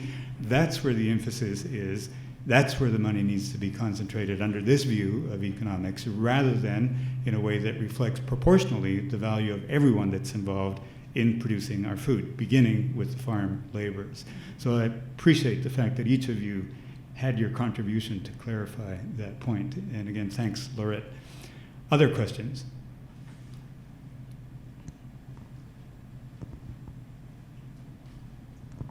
Thanks very much. Just to pick up on, I think Carrie said delay, delay, delay. One of the ways that's enforced is through blackout in the media, as we know. And that takes me to a question of just a couple of blackouts that are so awful is internationally, there's been a lot of protest. India, we saw publicized, but farmers have been on the streets in Spain and Germany and Ireland and elsewhere. And another blackout is with things internationally, with the hyperinflation and everything, there is really, you could call a kind of new non-aligned movement for those who are older here. And I'd be so interested in anyone up here or in the room about, because different people have said we should work together. And this isn't a formal thing, but we have an emergency. I think we're facing world famine. It's not just infant formula and toilet paper. We have diesel shortages we're going to have. Diesel exhaust fluid is supposed to be going out this summer. So the fight that everyone has described here that's been going on for years is terrific. And anyway, so I'd like to hear that. I myself have been part of networking in recent years. It's two. People say, when are you going to retire? I guess I don't have a chance. But with the Schiller Institute, to bring together people who are fighting in Argentina or Africa, and anyone, we're having a weekend online conference. I'd be glad to tell anyone about it. It's called the Schiller Institute. But I'd be so interested in any of your thoughts of what ought to be, because I think we have a world-class emergency. Thank you for that question. And before we open up for answers here, I got the high sign here from our organizers that we'll make this the last round of answers, and then we'll close our event this morning. So, thoughts? Well, the positive out of the pandemic was that we started meeting virtually, and we found neighbors that we didn't know we had, and allowing people from other countries and other societies and everything else to communicate with us and us to communicate with them. Because the ability to meet with someone where you don't have to pay a $3,000 airplane ticket to go talk to them was very important. That's a positive. Joe and I teased on our way in this morning that we're no longer in the world of from here up. You know, it's all of us moving and mobilizing now. So that's been very important as far as meeting. And I agree with you that we're sitting on something that the consumer has no idea is coming, because they can still go buy chuck roast for $6.99 a pound. And we've got to keep them aware of what the big picture. So John's a hell of a lot more eloquent than I am about it, but I agree that we're right on the edge of something. Yes. And thank you. And I'm coming to get you because you already got the fire. I mean, but yes, I think that the farm movement may wind up in the streets of Washington and some of the other areas with picket signs and things of that nature, because what's coming down the pike isn't something that we can control up here in this panel. The scenario that I described as a food crisis, and that's what we're heading for in this country.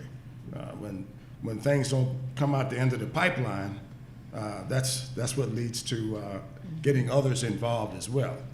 We have to be able to touch and get involved the American public, the general people that go to work every day, to start to pay attention to this issue.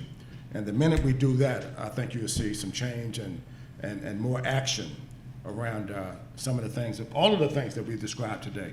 And one thing I want to thank the panel for is having a very cohesive a message today. I didn't know what you were going to speak about, but every panelist spoke about coming together and unity and bringing about some sort of change around the food industry. So the message is right, I believe the timing is right, and I think you're going to see it in the coming future. Yeah, just to touch on the COVID thing, I think it's going back to the media. What we always thought was such an efficient system of running our food channels down. That it was you had just enough. That made perfect sense in the regular economic thinking of everything's running somewhat normal. When things become abnormal, which, as we know, could happen literally at the flip of a switch nowadays. It was Friday the 13th that COVID happened. I live in Savannah. We have a huge St. Patrick's Day parade. It was that Tuesday coming up. It got canceled that Saturday beforehand. So all these places that already bought food. Anyway, I say that to say all this, that we've shown that we're not quite as nimble in our food system as we thought we were, and it is a lot more fragile than we probably ever thought it was. There's never been a time where I ordered something and it took more than one, or I get 3 trucks a week from a warehouse. If I didn't get it on one truck, it was probably coming the next. Now there's stuff I still got on the shelf that hadn't come in for months, just because it's not worth producing, because it's not in the top 10 things that that company might produce. And so it's sad that it took this for people to realize that there's problems that we've been trying to fight for literally decades now. And it wasn't just us, tooting our horns. We really saw legitimate problems that we were trying to fix before they became real problems to the consumer. And COVID's just kind of shown us that they were real problems and they do need to be fixed. Dennis?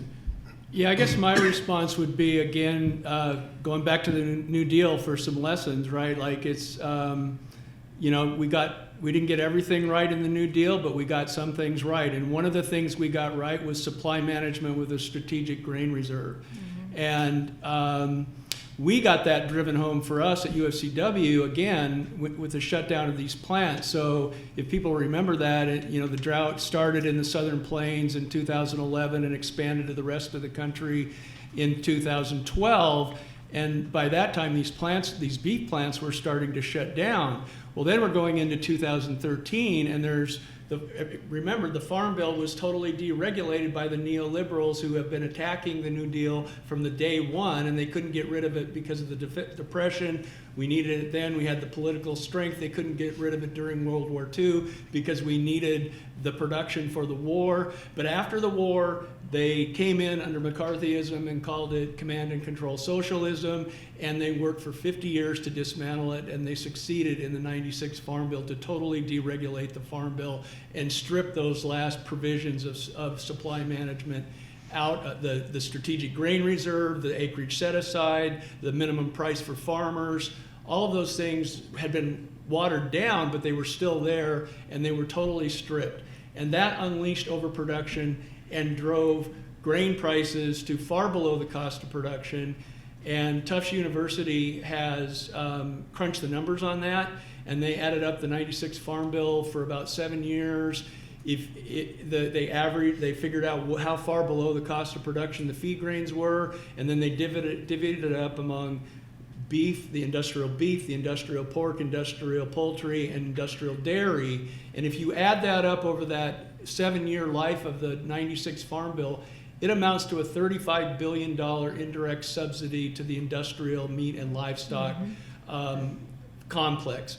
And from a climate perspective, that was a disaster.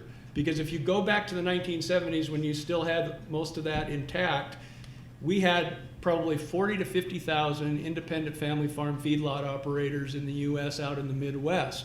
And they were feeding their own cows, but they were all growing corn and soybeans, but they all had a sustainable pasture rotation in that rotation in either a beef cow herd or a dairy cow herd. But as the company succeeded in deregulating the grain prices to below the cost of production, it got to the point where Cargill could buy the grain from themselves on the market at below the cost, 30% below the cost of production, feed it to their own cattle in their own feedlots. And there's no way those farmers out on the countryside were paying the real cost of production for the fuel inputs and everything else. So what happened? They sold off those herds, and they plowed up those pasture rotations into more corn and soybeans that just made the problem worse. And from a climate perspective, when you think about that, what that in essence did is move millions of head of cattle off of millions of acres of sustainable pasture rotations that were rebuilding soil and fixing carbon in the countryside and making the countryside more resilient, move them off the farms and into industrial confined animal feeding operations that are based on fossil fuel monoculture, corn and soybeans, that are now draining, chemicals into the Gulf of Mexico and creating a dead zone the size of Rhode Island, right? So that's where we're at, and we need to go. So I guess to come back to the answer to the question, I think is we've gained some momentum, and we didn't get the Build Back Better. There was a lot of potential in that. We didn't get it over the finish line, but that momentum is there, and we got to keep pushing that into I think where people are regalvanizing here is in the farm bill, right? There's a lot of interest now focusing on the farm bill, and things like strategic grain reserve and an antitrust competition trial need to be part of that agenda that brings everybody, more stakeholders to the table, so we have the power to win some of these things. Thank you very much for that very big picture, Dennis, and all panelists. Thank you very much for your I'm just going to say contributions. one thing. It's not the farm bill, it's the food bill. Let's rename it. Yes. Yeah. Thanks, Carrie. Okay, well, I will pass the word back to Barry. I'll just remind you, you heard in the first hour that open markets and farm action have given us tools that we can use in order to continue with this dialogue. So, Barry.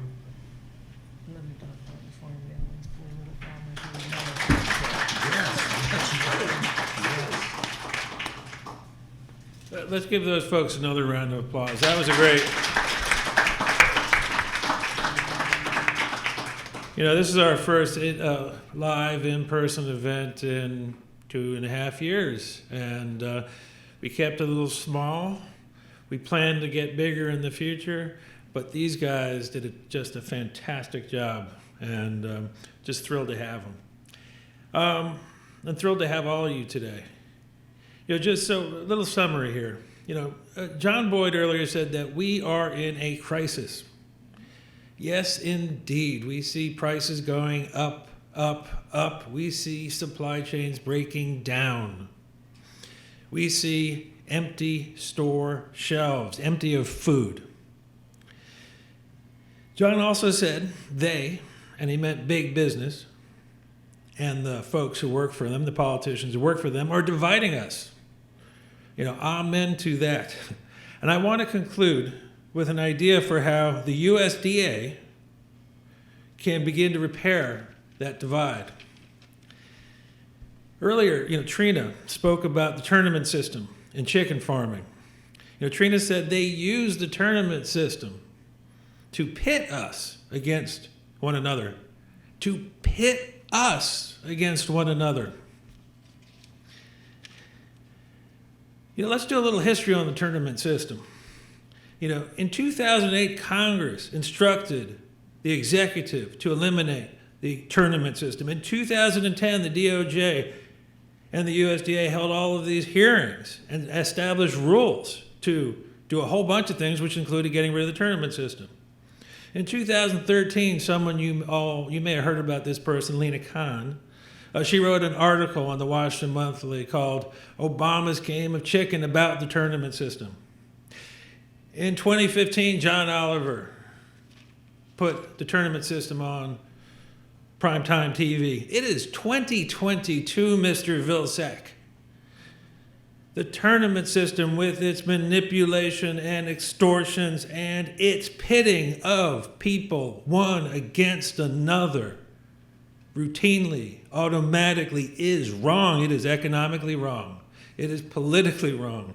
It is morally wrong. So too is the labeling system in our country. So too is the import regime in our country. So too is the retail regime in our country. So too is how we treat our workers. We don't even give them the liberty to come together and bring their labor capital together in the way that any capitalist can bring their capital together. That is wrong. It's strawberry season. My dad grew up as a sharecropper in Florida, not that far from Immokalee. He sharecropped from an hour before dawn until an hour after dusk. He was picking strawberries. When I grew up, we didn't have strawberries in our house. My brother and I would say, Dad, those strawberries are awful pretty in the store. Can we buy some of the strawberries? And my dad would say, no, because I know how many drops of blood are in every one of those strawberries. Mr. Vilsack, this ain't about math. This is about blood, the blood of real people. And it is also about democracy. And the real people whose blood is at stake are getting together to help you solve all of these problems. Mr. Vilsack, your president has asked you to fix these problems. He instructed you to fix these problems. We're here to help. We're here to work with you. You can be a hero. You will be a hero. We know it. We trust in you. Anyway, I want to turn it over real quickly to Angela.